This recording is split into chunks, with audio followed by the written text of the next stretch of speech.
Olá, tudo bem? Passando por aqui bem rápido para te lembrar que agora a Simples ela está no Spotify. Então você pode ouvir todo o conteúdo da Simples na hora que você quiser, do jeito que você quiser.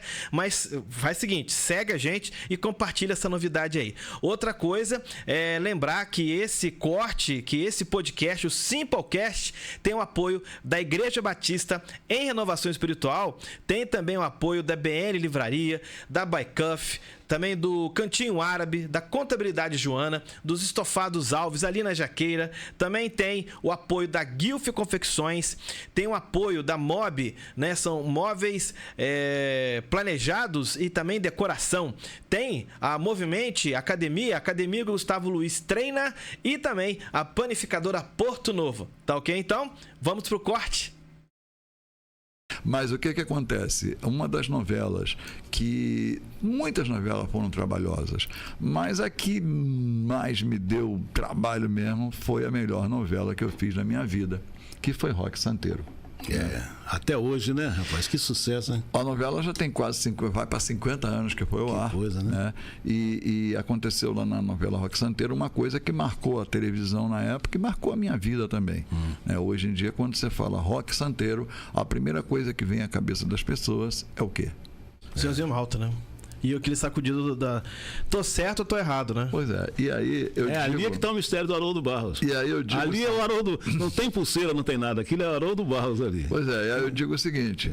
Podia ser qualquer pessoa que estivesse ali, mas Deus permitiu que fosse eu para criar o som da pulseira do Senhorzinho Malta. E como é que foi o processo de criação desse... Porque foi nessa novela também, tinha o Zé das Medalhas também, que também tinha um barulho que ele fazia com... Ele tinha um cacoete que ele fazia assim, e quando ele ficava nervoso, ele fazia assim, ó. Ele entortava a boca e tinha um barulhinho. E aí eu inventei de colocar um barulho como se tivesse ossos quebrando. Isso.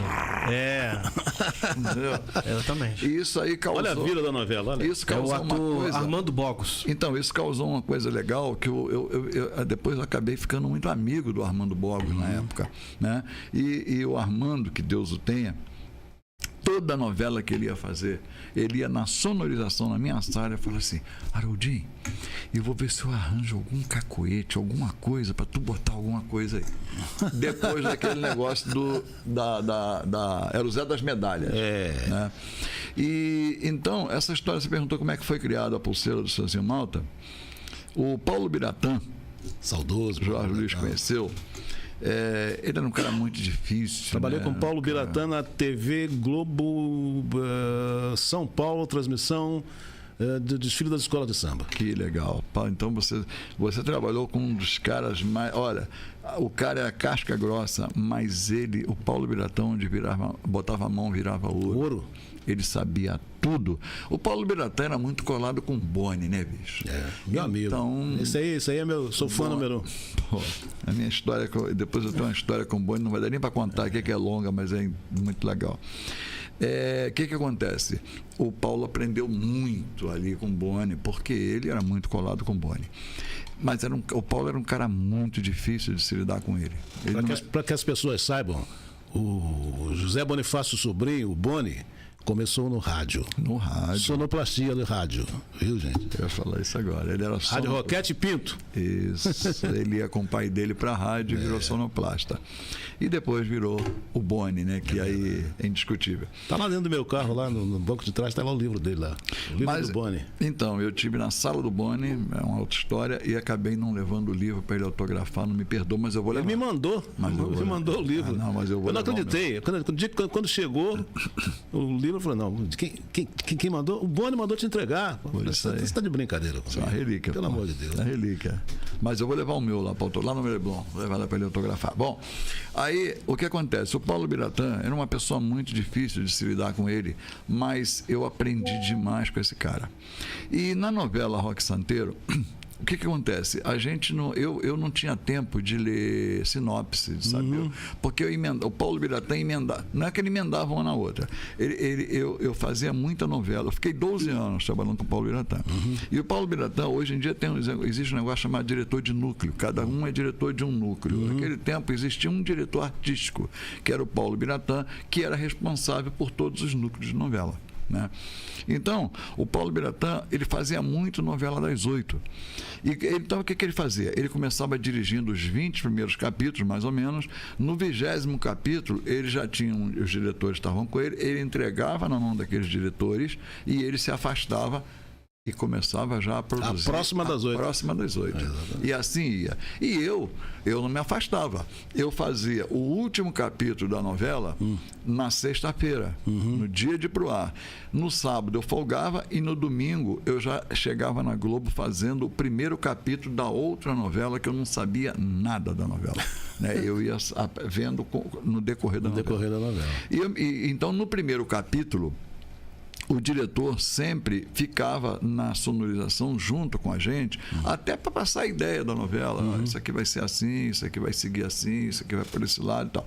E nesse dia do Rock Santeiro, eram as 3, 4 horas da manhã, estava eu, o Paulo Biratã e o Custódio, que era um câmera que o Paulo Biratã não abria a mão do Custódio, morreu num acidente também na TV Globo, porque na época a Globo não tinha nos carros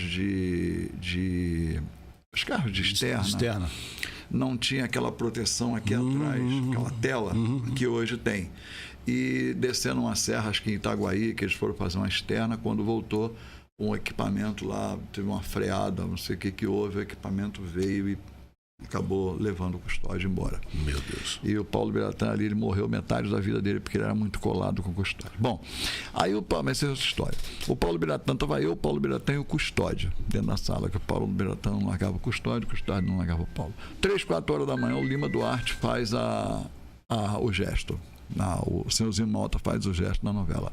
O Paulo Biratã vira para mim e fala assim: Haroldo, o Lima Duarte, o senhorzinho Malta, ele vai fazer esse gesto a novela inteira.